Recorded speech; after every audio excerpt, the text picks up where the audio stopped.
이제 내 몸의 목소리에 귀를 기울여야 할 시간입니다. 그 언어를 이해할 때 우리는 비로소 알게 됩니다. 내 몸은 고쳐야 할 기계가 아니라 살아있는 경이로운 생태계라는 것을요. 몸을 이해하는 일은 곧 나를 이해하는 일이며 그 이해 속에서 우리의 새로운 삶은 시작됩니다.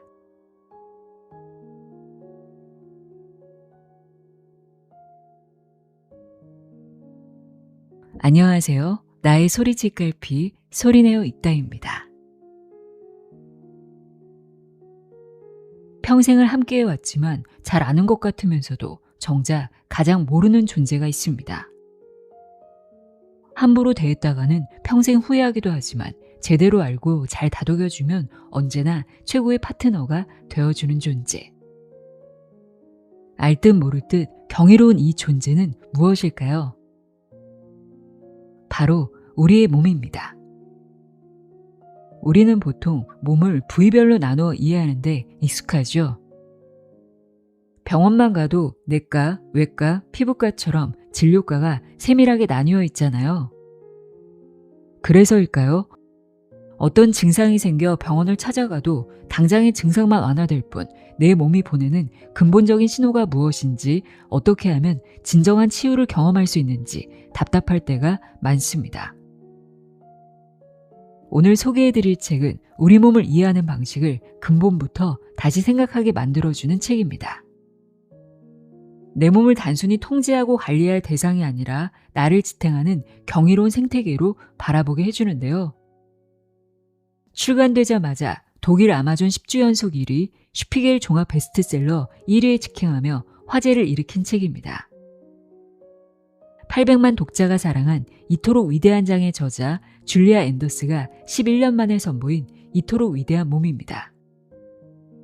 저자 줄리아 앤더스는 독일의 의학자이자 세계적인 과학 커뮤니케이터로 현재 함부르크 이스라엘 병원에서 소화기내과 전공의로 일하며 임상과 연구, 지필과 강연을 병행하고 있습니다. 저자는 몸은 고쳐야 할 기계가 아니라 끊임없이 신호를 주고받으며 스스로 균형을 만들어가는 체계다 라고 말합니다. 폐, 면역체계, 피부, 근육, 그리고 뇌, 이 모든 기관은 따로 작동하는 부품이 아니라 서로 영향을 주고받으며 함께 조율되는 하나의 거대한 네트워크라고 강조합니다. 따라서 우리가 겪는 피로와 통증, 알레르기와 불안 같은 증상들은 단순한 결함이나 고장이 아닙니다. 지금 내 몸 전체가 어떤 상태인지, 나에게 무엇이 필요한지를 간절하게 알려주는 중요한 신호인 셈입니다. 줄리아 앤더스는 이 복잡한 의학 지식을 특유의 명료하고 유쾌한 언어로 풀어내며 우리가 내 몸의 메시지를 스스로 해석할 수 있도록 친절하게 안내합니다. 오늘 이 책을 통해 증상이 휘둘리는 삶이 아니라 내 몸과 대화하며 삶의 균형을 스스로 조율해 나가는 기쁨을 느끼셨으면 좋겠습니다. 100년의 삶을 지탱할 가장 든든한 내 몸 사용 설명서, 줄리아 앤더스의 이토록 위대한 몸 읽어드립니다. 귀 기울여 들어보세요. 세상의 모든 지혜를 읽어드리는 소리내어 있다. 구독과 좋아요, 공유는 큰 힘이 됩니다.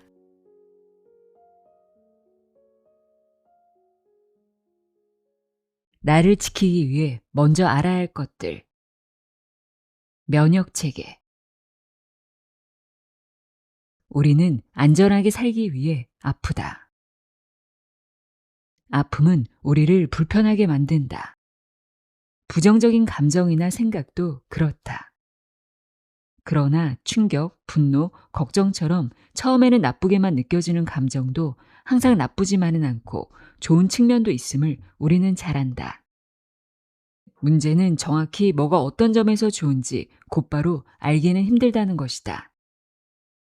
이 문제에 관한 한 면역체계는 우리에게 훨씬 더 명확한 설명을 해준다. 그러니 면역체계에서 시작해보자. 아픔은 면역체계가 문제를 해결하는 한 방법이다. 우리의 면역체계는 오직 몸 상태에 불만이 있을 때만 개입한다. 이를 위해 두 가지 면모를 발달시켰다. 두려움처럼 기능하는 선천 면역체계, 그리고 성찰과 닮은 후천 면역체계다. 두려움처럼 기능하는 선천 면역체계는 놀라울 정도로 빠르게 반응하는 대신 불편감을 준다. 우리가 아프다고 부르고 경험하기 싫어하는 거의 모든 것, 예를 들어 콧물, 기침, 발열 등은 병원균이 아니라 면역세포 때문이다. 반면에 후천 면역체계의 작용은 훨씬 더 편안하지만 느리다. 박테리아와 바이러스에 대적하는 항체를 생성하는데 최대 2주가 걸린다. 그래서 끈질긴 감기가 떨어지는데도 대략 2주가 걸린다. 그 대신 후천 면역체계는 경험에서 배우고 기억하고 삶의 과정에서 점점 발전할 수 있다. 그래서 이미 알고 있는 병원균이 코에 들어오면 면역세포는 며칠 안에 조용히 순조롭게 문제를 해결한다. 일반적으로 선천과 후천 두 면역체계가 협력하며 작동한다. 선천 면역체계는 빠르게 반응하기 위해 정해진 매뉴얼을 따른다. 면역세포에는 우리 조상들을 병들게 했던 병원균의 특징이 저장되어 있다. 그 덕분에 면역세포는 우리가 직접 겪어보지 못한 감염의 미세한 유사성을 빠르게 감지해낸다. 바로 이 지점이 인간이 가진 본능적인 두려움과 닮았다. 맹수, 불, 물, 폭력 등 모든 위험을 매뉴얼에 따라 빠르게 분류하는 두려움은 선천적이다. 수천 세대에 걸쳐 조상들이 쌓은 데이터 덕분에 우리 몸은 이미 검증된 대처법을 가졌으므로 매번 새로운 방법을 만들지 않아도 된다. 빠른 반응 패턴은 시간을 절약해주지만 두려움이 그렇듯 선천 면역체계도 서두르다 종종 오류를 범하곤 한다. 그래서 과도한 반응으로 때론 중요한 사실을 놓치고 불필요한 고통을 야기한다. 하지만 두려움을 모르거나 불완전한 면역체계를 가진 사람들이 어떤 삶을 사는지 알기에 우리는 선천 면역체계가 저지르는 오류에도 불구하고 그들과 함께 가는 쪽을 택했다. 없을 때의 결과가 죽음이고 불편하지만 있을 때의 결과가 생존이라면 어느 쪽을 선택할지는 자명하다. 비록 처음에는 그들의 활동이 종종 폭력적으로 느껴졌지만 결과적으로 그들은 놀라운 성과를 가져왔다. 예를 들어 콧물을 유발하기 위해 선천 면역세포는 주변 혈관에 신호를 보낸다. 그러면 혈관이 팽창하면서 구멍이 생긴다. 이 구멍으로 수분이 흘러나오고 우리는 콧물을 흘린다. 설사 때처럼 콧물이 병원균을 배출한다. 선천 면역체계의 원리는 명확하고 간단하다. 나쁜 것을 고치려면 나쁜 것을 줄이면 된다. 이보다 더 간단할 순 없다. 콧물은 코 설사 외에 후원자 역할도 한다. 구멍난 혈관을 통해 다른 면역세포들도 더 쉽게 조직으로 이동하여 그곳에서 감기 병원균을 제거하도록 지원해주기 때문이다. 면역세포에는 병원균을 포획하고 효소로 중화하는 식세포도 함께 들어있다. 다만 많은 수분과 조직으로 이동하는 면역세포에게는 단점도 있으니 바로 코가 붓고 성가실 정도로 콧물이 계속 흐른다는 것이다. 콧물은 불편한 증상이지만 응급구조대가 현장에 출동하여 문제를 해결하고 있다는 신호라고 생각하자. 그럼 한결 받아들이기가 편하다. 우리의 몸은 문제를 해결할 때 종종 불편감을 신호로 이용한다. 예를 들어 발목을 삐끗해서 발목이 붓는다면 그건 역시 면역세포가 발목 부위에서 손상을 보고하기 때문이다. 코가 부을 때처럼 면역세포는 주변 혈관에 구멍을 내고 도움 요청 신호를 보낸다. 부어오르고 불편하다는 것은 손상을 파악한 세포들이 세균을 차단하기 위해 속속 모여들고 있다는 뜻이다. 그러므로 부기를 시켜 모여드는 구조대를 막는 행위는 상처가 깨끗하다고 보장할 수 있을 때만 의미가 있다. 통증도 그런 보고에 속한다. 하지만 통증은 혈액 안의 세포가 아니라 신경을 겨냥한다. 목이나 팔이 아플 때 선천 면역체계의 세포는 의도적으로 신경을 더 예민하게 만든다. 그것을 통해 선천 면역세포는 문제가 어디에서 발견되었는지 뇌에 보고한다. 어쩌면 뇌가 좋은 방법을 생각해낼지도 모른다. 가글을 할까? 병원에 갈까? 아니면 저절로 회복할 수 있게 아픈 부위를 쉬게 해야 할까? 선천 면역 체계는 우리 몸에서 강력한 권력을 휘두른다. 예를 들어 독감에 걸려 짧은 시간 안에 새로운 세포를 많이 생성해야 할 때처럼 에너지가 필요하면 선천 면역 체계는 쉽게 우리를 죽은 듯 누워있게 만든다. 뇌에 신호물질을 보내 우리를 피곤하게 하거나 극도로 약하게 만들어 불필요한 움직임에 칼로리를 낭비하지 못하게 막는 것이다. 우울증이 이와 매우 유사한 증상을 보이는 까닭에 우울증과 면역체계의 상관관계가 점점 더 활발히 연구되는 중이다. 초기 연구에 따르면 우울증을 앓는 일부 사람들은 혈액 내 염증 수치가 더 높다. 그래서 아스피린이나 이부프로펜 같은 간단한 약물로도 기분이 호전되는 경우가 덜어 있다. 이에 반해 후천 면역체계는 질병의 특정 순간에 무대에 오른다. 병원균을 밖으로 밀어내고 통증으로 주의를 끌고 면역세포를 출동시켜 부어오르게 해도 아무 도움이 되지 않는다면 남은 것은 경험을 통해 배우는 것뿐이다. 병을 유발하는 데 성공한 병원균은 분명히 탁월한 특기를 가졌다고 할 수 있다. 그들은 결합하거나 속이거나 빠르게 증식한다. 우리 몸의 면역체계는 이들에 대해 연구할 필요성을 느꼈고 그렇게 해서 나온 결과물이 바로 T세포와 B세포의 생성이다. 선천 면역체계 특정 세포들은 문제성 세균이 끈질기게 버틴다는 것을 감지하는 순간 우르르 몰려나가 T세포를 찾아다닌다. 가방에 병원균 조각을 넣어 다니며 여기저기 만나는 세포마다 보여준다. 그러다가 우연히 병원균과 완벽히 일치하는 T세포를 발견하면 유레카를 외친다. 이제 이들이 황금빛 구세주다. T세포는 곧 두 무리로 나뉜다. 한 무리는 문제 지점으로 몰려가 현장의 면역세포들이 쉼없이 활동하도록 응원한다. T세포의 합류를 알아차리면 면역세포의 생산성이 크게 증가한다. 나머지 다른 T세포 무리는 B세포를 찾아 나선다. 마치 이어 달리기처럼 이제는 T세포가 병원균과 일치하는 B세포를 찾아야 한다. B세포를 찾는 데 성공하면 대단한 사건이 시작된다.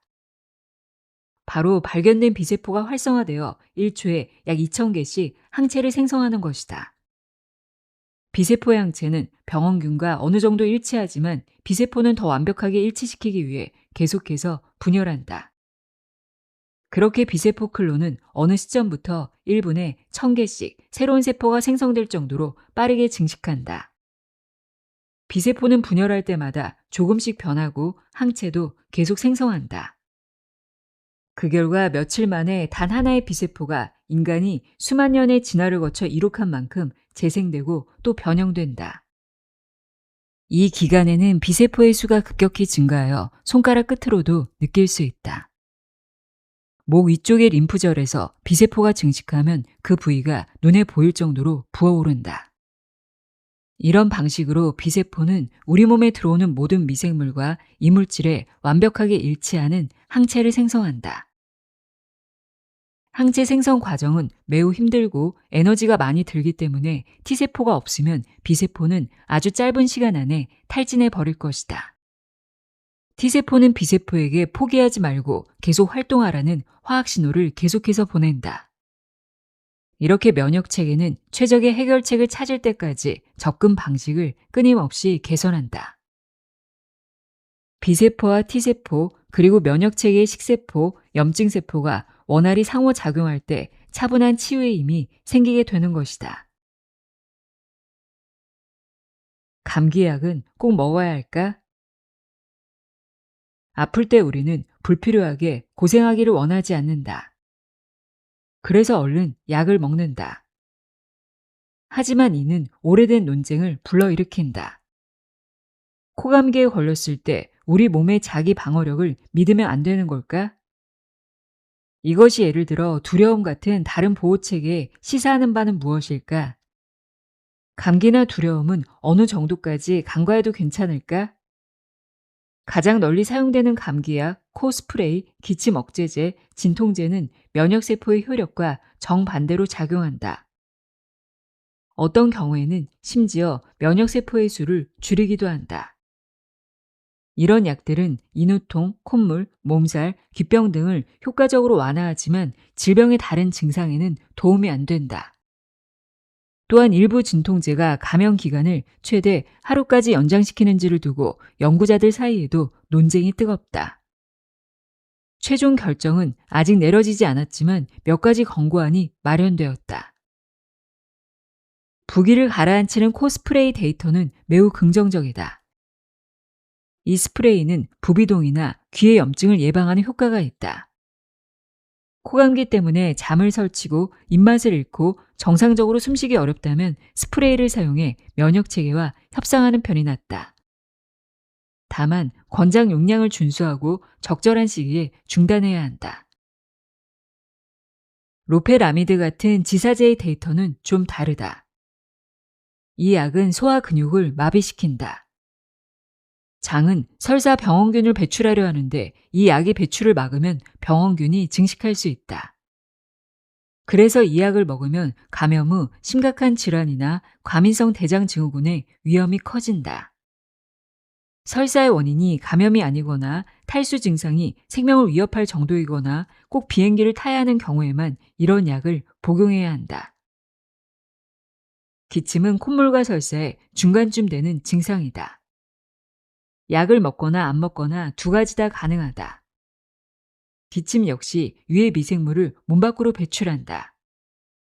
심하지 않은 초기 단계라면 그냥 기침이 나게 두는 것이 좋다. 하지만 감염 후라면 상황이 조금 달라진다. 감염 후에도 기도가 최대 4주 동안 과민 반응을 보인다. 공기가 건조하거나 아주 작은 먼지 입자 하나로도 심한 기침이 날 수 있다. 이런 경우에는 기침 억제제가 면역세포의 중요한 기능을 방해하지 않는다.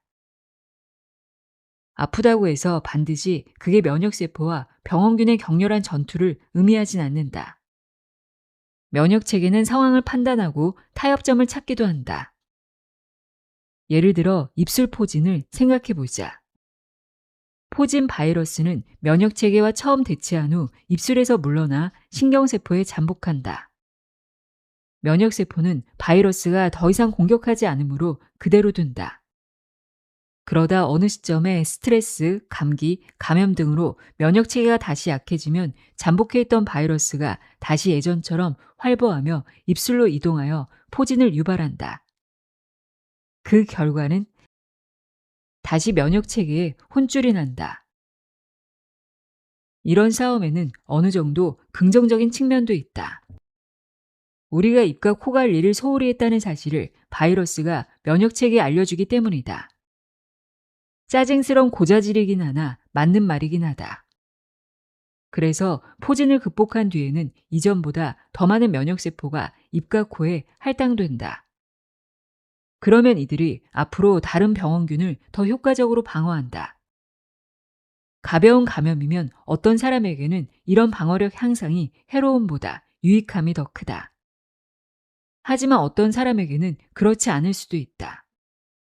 그렇다고 포진 바이러스가 우리의 절친이 되진 않지만 진화 생물학 이론에 따르면 이런 이유에서 면역체계는 오래전에 이 바이러스를 완전히 없애버리지 않았다. 이 원리는 다른 바이러스와 박테리아에도 적용된다. 예를 들어 특정 폐 바이러스나 감기 병원균은 감염 후 완전히 박멸되지 않고 기도세포에 계속 살아서 지낸다. 이런 바이러스는 면역체계를 계속 경계 상태에 둠으로써 더 심각한 독감 바이러스로부터 우리를 어느 정도 보호한다. 그러므로 장기적으로 볼 때 유해 미생물이 면역체계에 항상 나쁜 것만은 아니다. 질병도 항상 나쁜 것만은 아니다. 때로는 우리의 세포들이 질병을 일으키는 힘든 경험을 통해 무언가를 배우고 우리를 더 건강하게 만들 수도 있으니 말이다.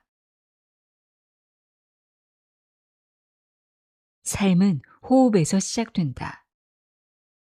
폐. 하루에 2만 번씩 나를 살리는 기관. 우리는 우리에게 필요한 것을 하루에 2만 번이나 얻는다. 우리에게 가장 필요한 것은 바로 숨이다. 숨은 우리의 필수적인 기본 욕구다.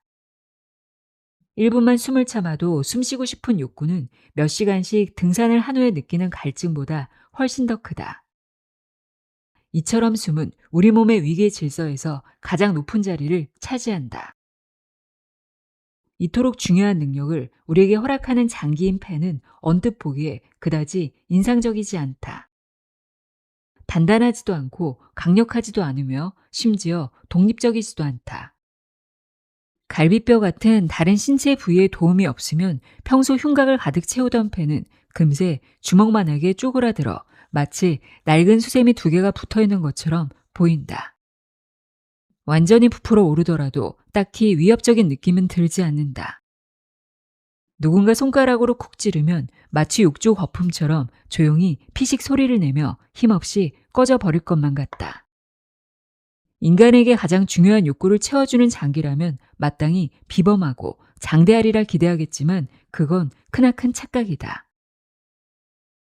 폐는 부드럽다. 또한 끊임없이 환경에 적응한다. 그래서 평상시 폐의 표면에는 갈비뼈와 심장, 식도의 흔적이 있다. 폐는 자발적으로 호흡 운동을 시작하지 않고 갈비뼈와 횡격막의 움직임을 따른다. 하지만 바로 이 수동성과 가변성 덕분에 폐는 세상에서 가장 강력한 특성을 지니게 되었다. 바로 조용히 물러나는 힘이다. 숨 쉴 때마다 폐는 주변 환경에 적응한다. 그 과정을 자세히 관찰하면 폐가 얼마나 섬세한 장기인지 확인할 수 있다. 숨을 들이쉬면 공기가 폐 섬유에 닿고 폐는 바람을 만난 돛처럼 펼쳐진다. 이것이 호흡의 경로를 연다. 목의 기관이 몇 밀리미터 넓어지고 좌우 폐의 기관지가 열리면서 가장 끝에 있는 미세한 공기 통로들도 함께 확장된다. 최적으로 배열된 구조 덕분에 이런 확장이 아주 자연스럽게 진행된다.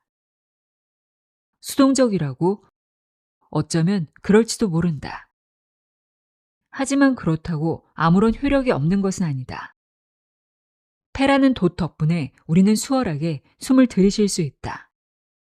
숨을 내쉴 때는 탄력적인 섬유가 고무줄처럼 튕겨져 돌아오기만 하면 된다. 우리의 근육은 이런 조화로운 상호작용을 통해 하루에 수천 번씩 지치지 않고 호흡 운동을 반복할 수 있다. 이 힘은 오직 영리한 부드러움에서만 나온다. 폐의 구조는 나뭇가지를 닮았다. 폐는 이런 분지 구조를 이용해 아주 중요한 문제도 해결한다. 뭔가 원하는 것이 있는 존재라면 모두가 겪는 바로 그 문제. 원하는 것만 정확히 콕 찍어 얻는 경우가 거의 없다는 바로 그 문제 말이다. 우리가 마시는 공기는 대개 너무 차갑고 수분이 부족하며 때로는 먼지도 섞여 있다. 그래서 폐는 이 문제를 해결하기 위해 진화 과정에서 구조를 완벽하게 다듬었다.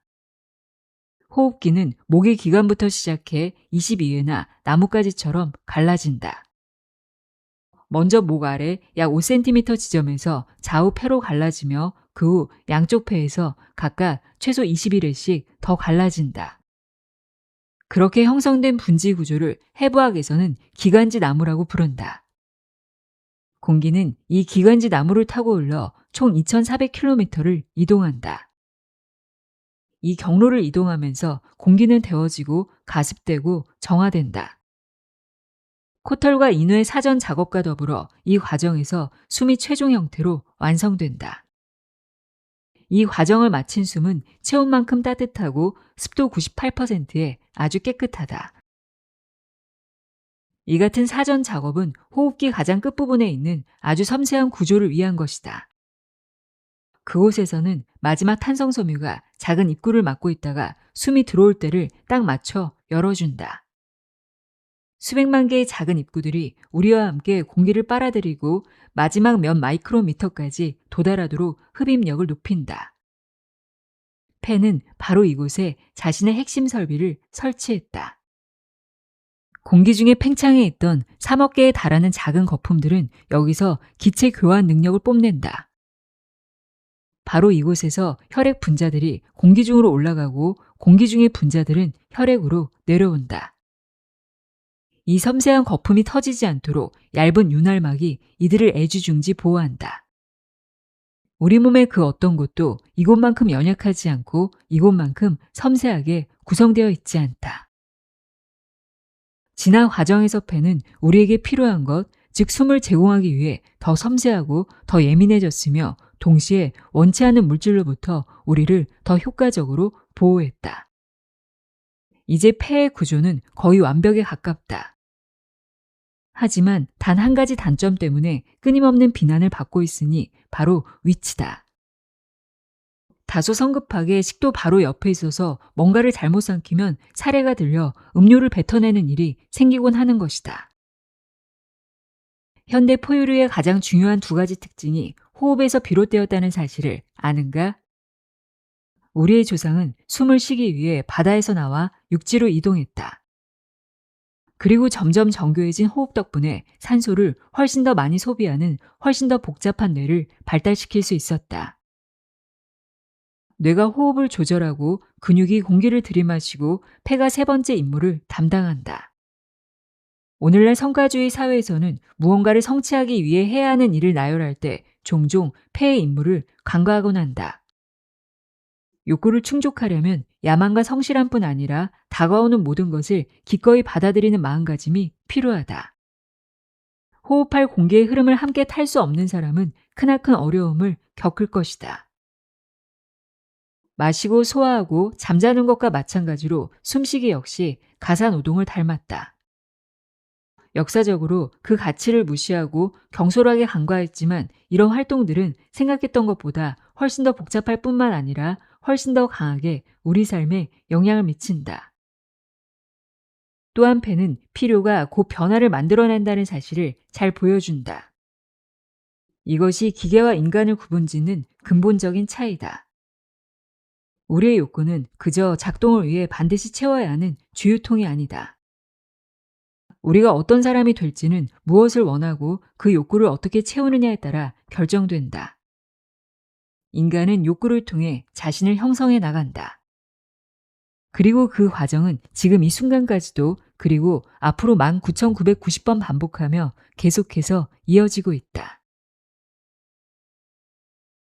내 몸속 네트워크를 제대로 작동시키는 법. 몇 년 전까지만 해도 연구자들은 호흡이 전등 스위치처럼 작동한다고 믿었다. 마치 온오프 버튼을 딸깍딸깍 누르는 것처럼 날숨이 끝나면 들숨을 담당하는 신경세포가 자동으로 다시 켜진다고 생각했다. 하지만 호흡은 그렇게 작동하지 않는다. 언제 어떻게 숨을 들이쉴지가 매번 새롭게 결정된다. 우리는 매 순간 숨을 얼마나 깊게 들이쉴지, 어떤 에너지를 사용하여 얼마나 많은 근육을 움직일지, 그리고 얼마나 천천히 숨을 내쉴지 결정한다. 뇌의 호흡센터는 이런 결정을 위해 폐, 혈액, 근육으로부터 다양한 정보를 받는다. 폐를 최대한 정확하게 움직이기 위해 수용체는 목, 심장, 뇌 등 여러 곳에서 혈액의 산성과 이산화탄소 및 산소 함량을 감지한다. 폐와 혈관의 확장, 혈압, 맥박도 점검한다. 이런 정보들은 뇌에서 복잡한 보정 과정을 거쳐 우리가 누워 있는지, 달리고 있는지, 무서워할 만한 상황인지, 잠수 중인지 등과 연결된다. 이론적으로는 확신에 찬 신경세포 3개만 있어도 숨을 들이쉬는데 충분하다. 하지만 실제로는 신경세포 수천 개가 서로 협력하여 어떻게 숨을 쉴지를 결정한다. 최신 연구에 따르면 신선한 공기와 오염된 공기를 번갈아 들이마시는 호흡행위 자체가 감염을 예방하는 효과가 있다고 한다. 숨을 쉬는 과정에서 호흡기의 pH 농도가 계속해서 변하기 때문이다. 더 나아가 특정 호흡 패턴은 뇌를 진정시키고 물질 대사에도 영향을 미친다. 삶에 도움이 되는 다양한 호흡법들. 최근 몇 년 동안 호흡 연구가 활발히 진행되었다. 호흡이 가지는 독특한 특징 때문이다. 호흡은 의식과 무의식 모두로부터 영향을 받는다. 신체에서 있는 매우 드문 현상인데 다른 필수 장기들은 의식의 영향을 거의 받지 않기 때문이다. 우리는 의도적으로 심장 박동을 늦추거나 장의 소화 속도를 높이거나 교통 체증에 갇혔을 때 소변이 마렵지 않게 신장을 조정할 수 없다. 하지만 숨은 참을 수도 있고 상황에 따라 더 빨리 쉴 수도 있다. 그리고 의식이 특별한 지시를 내리지 않으면 자동으로 무의식 모드로 전환된다. 호흡의 이런 이중 언어 능력은 여러 독특한 일들을 가능하게 해주는데 바로 서로 분리되어 있는 두 가지 사고 영역을 서로 연결시켜주는 일이다. 초기의 호흡법 연구는 나름 성과를 냈다. 출산 중 의식적으로 호흡하는 것의 이점, 패치보다는 흡연으로 얻는 니코틴을 더 선호하는 이유, 긴장을 풀기 위해 한숨을 쉬는 이유 등을 설명해 주었다. 하버드 대학교를 비롯한 여러 기관에서 호흡을 연구하기 시작한 이후 이제는 미군과 독일 경찰에서도 특정 호흡 기법을 교육한다. 호흡 리듬 연구는 앱과 교육 과정에도 영감을 주었다. 예를 들어 어떤 호흡 기법은 기분을 좋게 만들고 어떤 호흡법은 식곤증을 없애주며 편두통과 공황 발작을 완화하거나 수면을 촉진한다고 한다. 이러한 호흡법의 효과는 주로 두 가지에 좌우된다. 바로 들숨과 날숨의 비율 그리고 코로 숨을 쉬는지 여부다. 먼저 알아둬야 할 호흡의 기본 원칙은 이렇다. 우리 몸은 숨을 내쉬면 이완되고 숨을 들이쉬면 각성된다. 평소대로 숨을 들이쉬고 내쉬면 자연스럽게 들숨과 날숨의 균형이 유지되고 우리는 거의 의식하지 못한 채 그냥 호흡을 한다. 하지만 의식적이든 무의식적이든 어떤 자극을 받으면 이 균형이 깨진다. 숨을 더 길게, 더 깊게, 더 자주 들이쉬면 우리는 더 예민해지고 심한 경우 긴장감이나 불안감을 느끼기도 한다. 직접 확인해보고 싶다면 30초 동안 빠르고 깊게 숨을 들이쉬어 보라. 이런 각성 효과 때문에 이 호흡법은 에스프레소 호흡이라고도 불린다. 어떤 원리로 이렇게 되는 걸까? 숨을 들이쉬면 폐가 공기로 가득 차고 내부 기압이 상승한 폐는 새로 공기를 만난 신선한 혈액을 심장 쪽으로 밀어낸다. 깊게 숨을 들이쉬면 그만큼 많은 양의 혈액이 심장으로 밀려 들어간다. 어떨 땐 폐에 있던 혈액의 절반이 빠져나가기도 한다. 이렇게 혈액 공급이 증가하면 심장은 잠깐 동안 몹시 분주해진다. 손님이 몰리는 시간에 분주한 마트 계산대와 비슷하다. 갑자기 늘어난 혈액을 맞이한 심장은 온몸으로 혈액을 퍼내기 위해 평소 이완과 느림을 담당하는 신경을 억제한다. 그래서 숨을 들이쉴 때 심장이 더 빨리 뛴다. 숨을 내쉴 때는 분주함이 가라앉고 폐 팽창이 누그러져 혈액을 더 많이 흡수할 수 있고 그 덕분에 심장의 부담이 줄어든다. 그래서 숨을 내쉬는 몇 초 동안은 심장 박동이 느려진다. 이제 심장은 다시 모든 신경 정보에 귀를 기울인다. 휴식을 취하라는 정보까지도 모두 다 말이다. 다시 말해 숨을 천천히 내쉴수록 심장은 그리고 우리 몸은 휴식 시간을 더 많이 확보할 수 있다. 단 한 번의 호흡이 큰 변화를 가져오진 않지만 하루 동안의 호흡으로 확장해보면 전체적인 영향력을 확인할 수 있다. 숨을 들이쉬는 시간보다 내쉬는 시간이 평균적으로 더 긴 사람은 스트레스성 질병에 걸릴 확률이 통계적으로 더 낮다. 심장은 휴식 시간이 길수록 더욱 정교하게 폐의 리듬을 따른다. 천천히 공들여 작품을 만드는 수공의 장인처럼 심장은 매 호흡의 모든 리듬에 집중한다. 이는 에너지를 절약하고 마모를 방지한다. 특수부대나 경찰 특공대는 극한 상황에서 숨을 길게 내쉬는 호흡법을 활용한다. 의식적 사고는 무장한 사람들과 대치할 때 침착함을 유지하는 법을 성실히 훈련했다 해도 우리의 무의식적 사고는 말 그대로 무의식에 머물러 있곤 한다. 그래서 이런 극한 상황에 직면하면 대개 아무 훈련도 하지 않은 사람처럼 비명을 지르고 도망가라고 제안한다. 이때 호흡으로 침착함을 유도하여 이런 제안을 누그러뜨릴 수 있다. 예를 들어 육사호흡법은 내쉬는 시간 6초가 들이쉬는 시간 4초보다 길다. 이렇게 1분만 호흡해도 혈압이 확연히 떨어지고 스트레스 호르몬 분비가 줄어든다. 경찰 특공대뿐 아니라 조산사도 같은 전략을 쓴다. 즉 출산 때도 호흡이 활용된다. 출산 과정에서 자궁은 자신의 임무를 잘 알고 있지만 자신의 의도를 전달하는 데는 그다지 능숙하지 못하다. 바로 이 빈틈을 호흡이 메운다. 스트레스가 쌓여 불필요하게 호흡이 빠르고 얕아지면 우리의 의식은 일종의 수화기를 들고 더 차분하게 숨을 쉬라고 이야기한다. 진통 초기에는 스트레스로 통증에 더 예민해지고 내부 장기로 가는 혈류가 감소하므로 이때는 약간의 이완이 좋다. 하지만 진통 막바지에 이르면 양상이 달라진다. 그때는 온 힘을 다해 아이를 밖으로 내보내야 한다. 이 시점에서는 차분한 호흡이 아니라 헐떡이며 몸의 경고음을 울리는 것이 합리적이다. 호흡법은 출산이나 특수 임무 수행이 아니더라도 우리에게 많은 도움을 준다. 바쁜 일상 속에서 밖으로 나가 천천히 깊게 그리고 편안하게 숨을 몇 번 내쉬는 것보다 더 좋은 이완 운동은 없다. 그리고 바로 이런 날숨이 흡연을 그토록 매력적으로 만드는 이유이기도 하다. 아주 위험한 매력인데 흡연에는 중독성과 발암물질 그리고 훌륭한 습관, 즉 교과서적 호흡법이 결합되어 있기 때문이다. 이런 의미에서 흡연은 아마도 사회적으로 널리 행해지는 유일한 이완 운동일 것이다. 호흡 기능 장애가 일어나는 이유. 폐가 자신의 영향력을 반성해야 할 때도 덜어 있다. 생각이 쉴 새 없이 분주하게 일하면 우리의 폐는 더 빨리 그리고 더 깊이 숨을 쉰다. 산소가 더 많이 또는 이산화탄소가 더 적게 필요한 상황이 아님에도 그렇게 한다. 읽지 않은 이메일이 놀랍도록 많이 쌓여 있으면 우리는 받은 편지함을 열 때 쓸데없이 숨을 참기도 하고 코감기가 오래전에 나았음에도 습관적으로 입으로 계속 숨을 쉬기도 한다.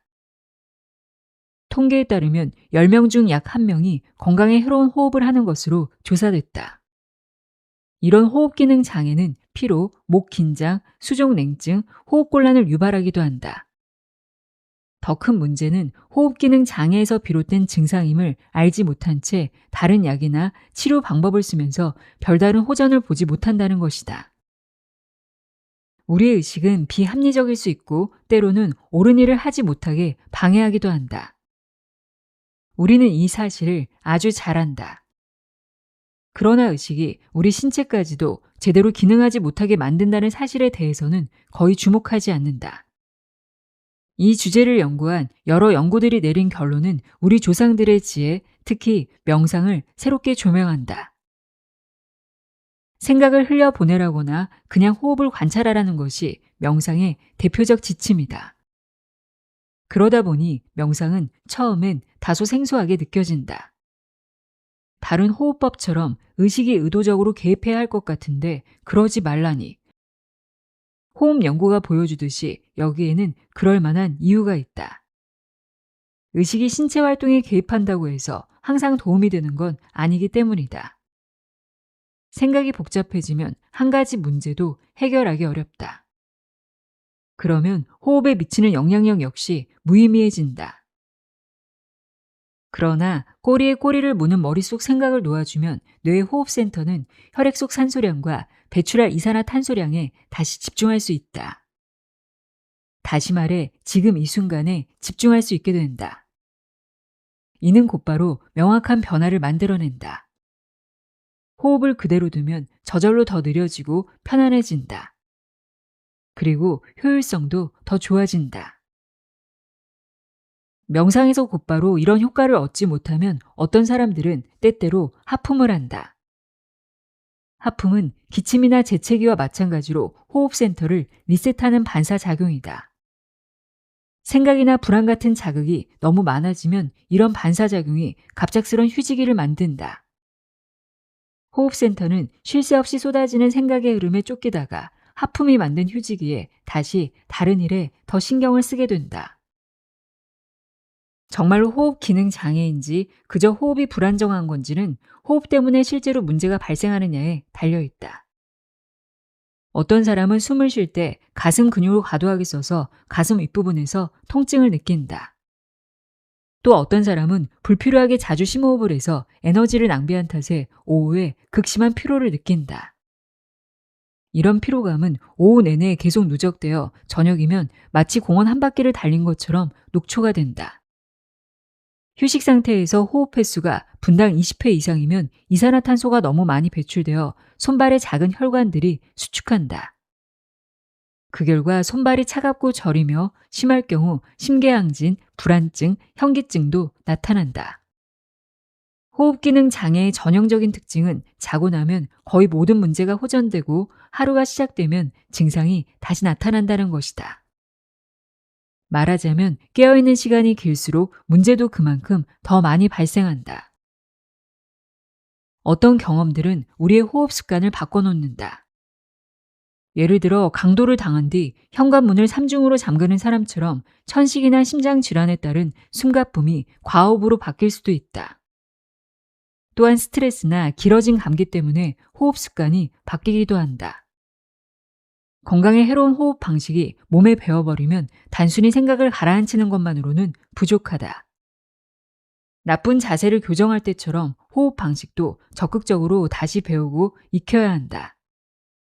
그렇게 우리는 다시 깨어 있게 될 것이다. 가장 흔한 문제인 숨가쁨은 부테이크 호흡법으로 해결할 수 있다. 이 기법에서는 숨을 내쉰 후 계속해서 숨을 참는다. 그러면 숨을 내쉴 때마다 곧바로 반사적으로 숨을 들이쉬지 않아도 된다는 것을 호흡센터와 호흡 근육이 알아차린다. 그리고 호흡 사이에 천천히 상승하는 혈중 이산화탄소가 다시 다음 호흡을 유발하는 대표 자극이 된다. 부테이크 호흡법은 천식 환자에게도 도움이 되는데 어떤 환자들은 이 호흡법으로 약물 복용량을 줄일 수도 있다. 우리는 모두 연결되어 있다. 뇌. 수면, 낮에 실무자 젊은 뇌, 밤의 관리자 늙은 뇌. 수면은 권력의 이동이다. 깨어있을 때는 외부 세계를 담당하는 가장 후기에 진화한 젊은 뇌 영역이 우리의 뇌를 통치한다. 잠들었을 때는 주로 내부를 조절하는 가장 초기에 진화한 늙은 뇌 영역이 통치한다. 늙은 뇌 영역은 시그니처 활동인 평온한 잠에서 알 수 있듯이 빠를 필요도, 강할 필요도, 또 매력적일 필요도 없다. 이때는 깨어있는 삶에서 필요한 거의 모든 기준과 목표가 사라지고 다른 것들로 대체된다. 잠자는 동안 우리 몸은 외부 세계의 영향을 거의 받지 않는 심장박동, 호흡, 뇌파의 리듬을 따른다. 잠들기. 더 강한 목소리를 내는 쪽이 이긴다. 젊은 뇌 영역과 늙은 뇌 영역 사이의 권력 이동은 대개 평화롭게 이루어진다. 늙은 뇌 영역은 깨어있는 동안 빛에 노출된 시간을 세고 염증이 발생했는지 잘 먹었는지 등 몸이 보내는 신호를 처리한다. 이런 신호들은 세포 내부에 있는 시계를 닮은 단백질과 협력하여 우리가 언제 얼마나 피곤해질지를 결정한다. 모두가 수면에 동의하면 늙은 뇌 영역은 일종의 꿈 요정이 된다. 그는 뇌의 깊숙한 아래쪽에 앉아 위로 향하는 신경 경로에 억제 물질을 뿌린다. 그러면 신경 경로가 둔감해지고 결과적으로 대뇌로 전달되는 자극이 줄어든다. 즉, 우리는 피곤해진다. 잠이 드는 것은 매우 민주적인 과정이다. 잠이 올 때 대뇌가 개입하여 반대 신호를 보낼 수 있다. 예를 들어 먼저 부엌을 치워야 해. 출입극이 지금 너무 재미있어. 야간 근무 중이야. 같은 신호가 충분히 강하면 우리는 깨어있게 된다. 민주제의 투표처럼 더 강력한 신호를 보내는 쪽이 승리한다. 잠자는 동안에도 늙은 뇌 영역은 타협의 태도를 유지한다. 큰 소리나 알람 같은 특이한 자극은 대뇌에 전달하기로 약속하는 것이다.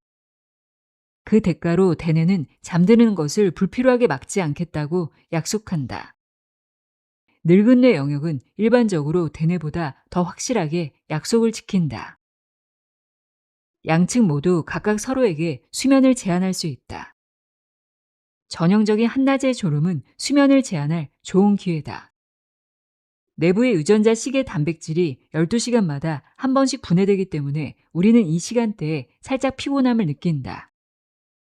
이때 다른 뇌 영역도 잠들 만한 추가 근거를 제시하면 우리는 낮잠에 돌입할 수 있다.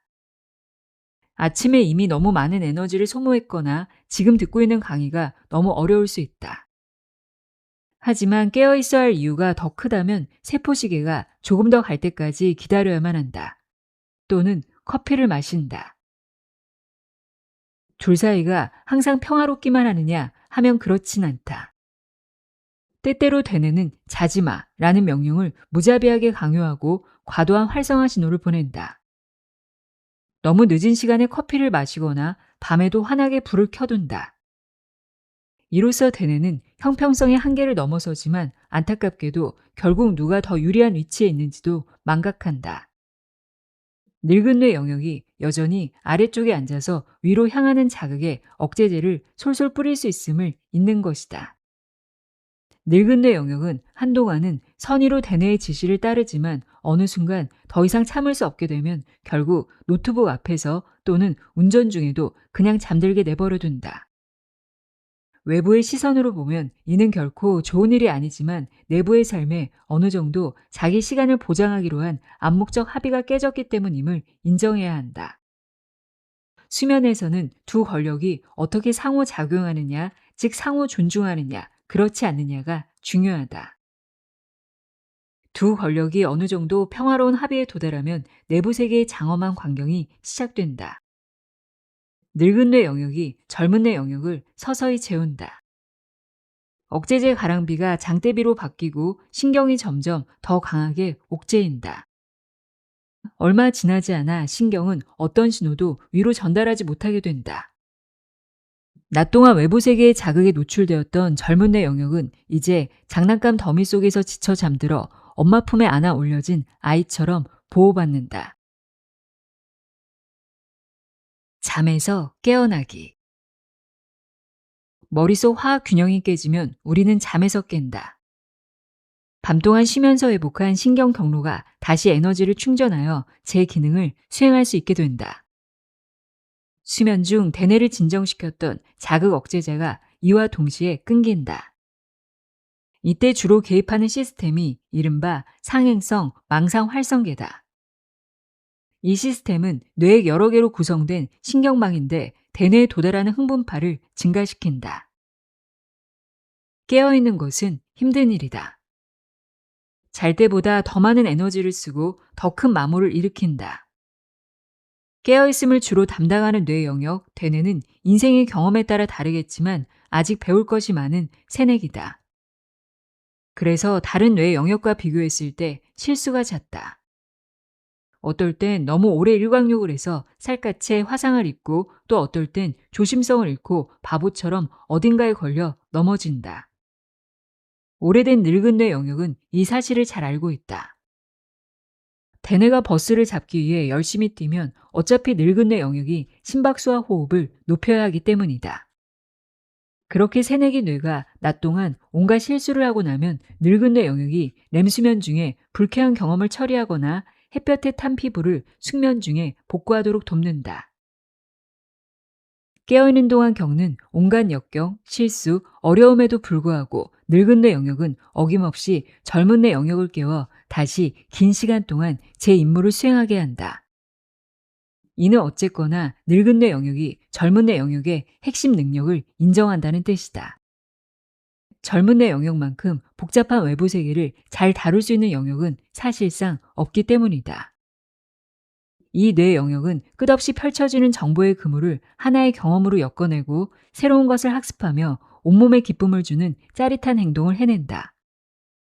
그래서 늙은 뇌 영역은 아침마다 자극 억제제를 거두고 세상의 자극을 통과시키며 젊은 뇌 영역으로 권력을 이양한다.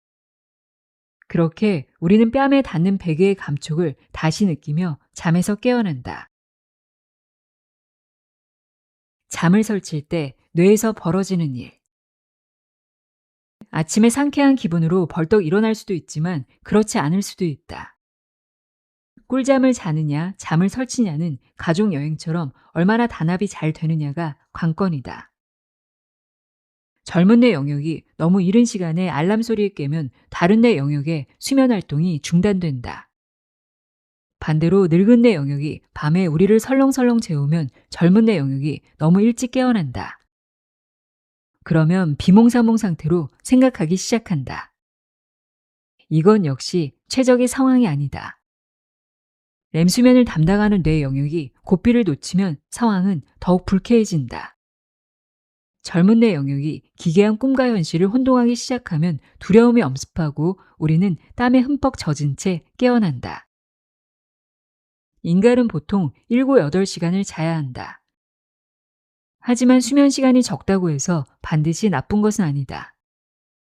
밤에 1시간 30분 정도의 렘 수면과 1시간 남짓한 깊은 잠만 잘 수 있으면 되기 때문이다. 그 사이에 더 얕은 잠을 자고 자연스럽게 잠깐씩 깨기도 하지만 곧바로 다시 잠들면 우리는 깼던 일을 기억하지 못한다. 그러므로 6시간을 자고도 푹 잘 잤다고 느낀다면 실제로 충분히 잔 것이다. 스트레스가 많지 않은 하루였다면 더 짧게 자더라도 충분하다. 따라서 우리가 잘 잤느냐, 못 잤느냐를 판단하는 기준은 절대적인 수면 시간이 아니라 자고 일어났을 때의 기분이다. 밤에 전반부에 못 잤는지 후반부에 못 잤는지에 따라 다음날 아침이 달라진다. 전반부에는 뇌가 더 긴 시간 동안 깊은 잠을 잔다. 그러면 우리는 충분히 몸을 회복하여 개운하게 깨어난다. 깊은 잠의 목적이 바로 몸의 회복이니까 말이다. 만약 수면의 전반부가 너무 일찍 끝나거나 계속해서 방해받으면 몸의 회복이 제대로 이루어지지 않는다. 그러면 늦게까지 오래 자더라도 찌뿌둥하고 피곤하다. 밤의 후반부에는 렘 수면 단계가 길어진다. 만약 이 시간이 부족하면 정서적 안정과 기억력에 해로울 수 있다. 또한 렘 수면이 부족하면 통증 민감도가 증가하고 호르몬 불균형이 발생할 가능성이 크다. 아침에 알람 소리를 듣고 일어나야 하는 사람들이 이런 유형의 수면 부족으로 고통받는 경우가 빈번한데도 과학은 아직 이에 관해 아는 것이 많지 않다. 노년의 수면의 질이 떨어지면 불안감이나 조급함을 점점 더 많이 느낀다. 잠을 설쳤을 때 받는 고통은 뇌 영역마다 다른데 불안을 유발하는 영역은 우리 몸이 수면 부족으로 아무리 피로해도 아랑곳하지 않고 우리를 불안하게 만들 수 있다. 마치 정전 중에도 밝게 빛나는 비상구 표지판처럼 말이다. 대뇌에서 가장 어린 부분인 전전두피질은 모든 종류의 수면 부족에 극도로 민감하다. 전전두엽은 응석바지 막내 같아서 보통 가장 많이 쉰다. 깊은 잠 단계에서는 완전한 이완 상태가 유지되고 렘 수면 중에는 완전히 차단된다. 반면에 대뇌의 다른 영역들은 온갖 꿈을 꾼다. 따라서 밤의 전반부든 후반부든 수면 부족은 전전두피질에 특히 큰 타격을 주고 우리는 이를 즉각적으로 느낀다. 전전두피질은 논리와 이성 외에도 과도한 두려움과 분노를 완화하거나 동기를 불러일으키는 일을 담당한다. 그래서 뇌의 이 부분이 제대로 쉬지 못하면 거칠게 말해서 제 기능을 못한다. 그 결과 우리는 불안하고 짜증이 나고 의욕이 전혀 없는 상태로 깨어난다. 뇌가 어쩌다 한번 충분히 자지 못한다고 해서 큰 문제가 생기지는 않는다. 무릎도 항상 완벽하게 뛰지 못하고 성대도 모든 음을 완벽하게 내지 못하든 말이다. 때때로 낮잠으로 또는 다음날 밤에 보충하면 그만이다. 꿀잠을 위한 조언. 많은 사람이 잠을 그저 기능 유지를 위한 배터리 충전쯤으로 여긴다. 그런 관점에서 보면 꿀잠은 그저 자기 최적화나 망가진 잠을 고치는 일에 불과하다. 그러나 이런 관점의 이의를 제기해보면 귀중한 무언가를 발견하게 될 것이다. 잠은 신체의 사고 과정으로도 바라볼 수 있다. 다양한 감각들을 연결해 만들어내는 독창적이고 유기적인 꿈, 늙은 내 영역과 젊은 내 영역의 협업. 이 모든 것은 오늘날 이미 인공지능으로 대체되고 있는 부지런하고 직선적인 사고와 대조된다. 꿀잠을 위한 조언은 인간답게 사는데도 도움이 된다. 수많은 조언과 권고가 있으나 크게 두 가지 원칙으로 압축할 수 있다. 첫째는 안전한 휴식, 그리고 둘째는 수면 신호 강화다. 대부분의 권고가 이 두 가지 원칙에 초점을 맞춘다. 어떤 경우에는 이 두 가지 원칙을 합쳐야 의미가 있고 또 어떤 경우에는 부족한 부분이나 잘못한 점에 집중하는 편이 더 나을 때도 있다. 어쨌든 이 두 가지 기본을 이해하면 수많은 조언을 잘 활용하는 데 확실히 도움이 될 것이다. 수면 신호 강화.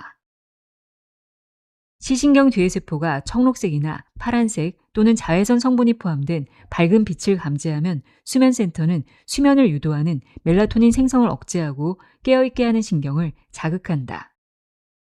반면에 어둠과 노란색이나 주황색 또는 붉은 빛은 멜라토닌 생성을 증가시킨다. 그래서 기상 후 몇 분 동안 밖에 나가 햇빛을 쬐라거나 일몰 때 붉은 노을을 보라거나 저녁에 푸른 빛을 피하라고 조언하는 것이다. 현재 알약 형태의 먹는 멜라토닌도 매우 인기가 있는데 멜라토닌 약은 빛을 감지하지 못하는 시각 장애인에게 도움이 되지만 그 밖의 사람들에게는 큰 영향을 미치지 못하는 것으로 밝혀졌다. 멜라토닌은 금세 분해되기 때문에 기껏해야 잠드는 데 도움이 될 뿐 그마저도 장기적으로는 별로 도움이 되지 않는다. 수면 부족의 데이터는 더욱 확실하다. 평소보다 일찍 일어나거나 낮잠을 거르면 소모된 에너지 분자와 물질대사 노폐물이 더 많이 쌓여 결국 우리를 피곤하게 만든다. 쌓인 피로는 이른바 수면 압력을 만들어내는데 이는 힘든 하루를 보냈거나 육체 노동 후 빠르게 잠들게 하는 결정적 요인이다. 따라서 한동안 수면 시간이 줄면 이러한 수면 압력이 더욱 강화된다. 마지막 요소는 세포시계다. 같은 시각에 잠들기, 낮과 밤의 명확한 리듬 지키기, 낮 동안 활동적으로 생활하기, 저녁에 편안히 휴식하기 등의 조언들이 바로 이 세포시계를 겨냥한 것이다. 세포시계는 빛, 열, 호르몬의 영향을 받기 때문이다. 낮과 밤의 명확한 리듬과 일관된 취침 시간은 세포시계의 일정한 박자 유지에 도움이 된다. 만약 교대 근무를 할 때처럼 상반된 신호가 불규칙적으로 발생하면 세포시계의 효력이 약해지고 그 결과 깊은 수면에 들지 못한다.